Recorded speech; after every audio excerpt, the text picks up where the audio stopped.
बिस्मिल्लाहिर्रहमानिर्रहीम। अस्सलाम वालेकुम। उम्मीद करती हूँ आप सब खैर खैरियत से होंगे।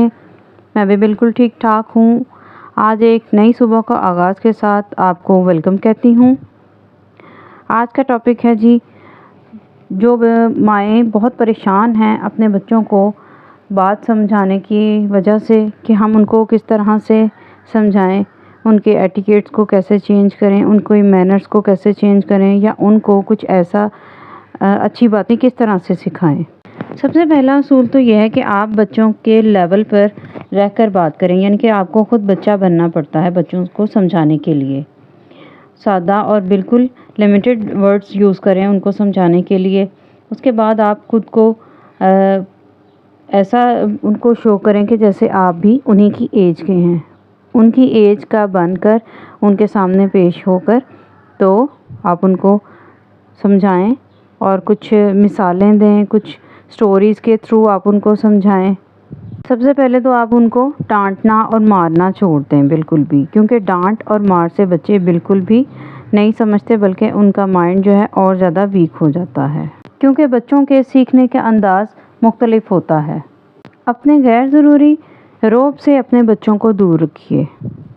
इसका मतलब है कि बच्चे आपकी प्रेजेंस में कंफर्टेबल हों, ना कि वो आपसे कोई डर या खौफ महसूस करें, कोई भी बात करते हुए झिझक ना महसूस करें, और वो आपसे सवाल करने की हिम्मत कर सकें, और उनको मौका दें कि वो आपसे सवाल करें।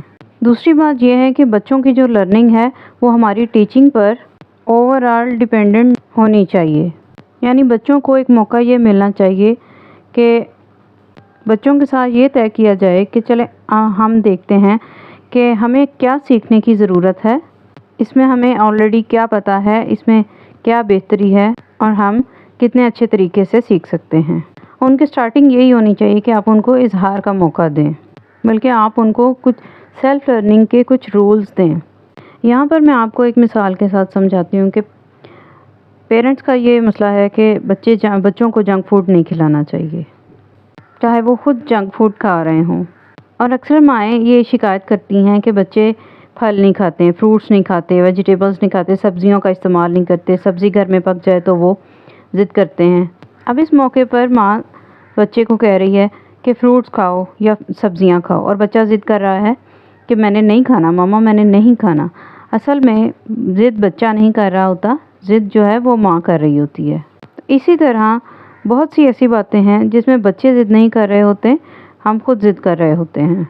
हम मदर्स ने अपने माइंड में एक वैल्यू सिस्टम बनाया होता है कि हमारे ख्याल से बच्चे को ये करना चाहिए, और फिर आप ये कहें कि आप बच्चे को कुछ भी नहीं कहना और उसको उसके हाल पर छोड़ दें। इस मौके पर मैं आपको सबसे अहम असूल बताती हूँ कि हर घर में हमें अपने कुछ कवानीन और कुछ असूल बने होने चाहिए, और बच्चों और बड़ों को सबको उन असूलों और कवानीन पर अमल करना चाहिए। जो 1-2 साल के बच्चे हैं वो तो बड़ों को देखकर ही सीख जाएंगे, उनको कुछ सिखाना ही नहीं पड़ेगा कि हमारे यहाँ रात को 10 बजे लाइट्स ऑफ हो जाती हैं और हमने सो जाना है, मिसाल के तौर पर। इसका ये मतलब है कि 2 साल का बच्चा भी 10 बजे सो जाएगा, और 16 साल का बच्चा भी 10 बजे सो जाएगा, बाबा भी सो जाएंगे, और आप खुद भी मोबाइल नहीं यूज़ करेंगी, और आपको खुद भी 10 बजे सोना पड़ेगा। इसका ये मतलब नहीं कि बच्चों पर सख्ती करें, एकदम से असूल नहीं बन जाते। आहिस्ता आहिस्ता दिन ब दिन आप कुछ रूल्स बनाने की कोशिश करें, एकदम से कुछ भी नहीं हो सकता सेट भी। इसके अलावा आप बिल्कुल नरमी से पेश आएँ और उनको कुछ स्टोरीज़ के ज़रिए सिखाएं और इस्लाम के ज़रिए सिखाएं, बताएं, अपने पैगम्बर्स की, प्रॉफिट्स की स्टोरीज़ के ज़रिए उनको हर बात बताएं और सिखाएं। दीन जो है वो बहुत कुछ सिखाता है। कुरान पाक जो है उसमें हर मर्ज़ का हल है, हर मसले का हल है।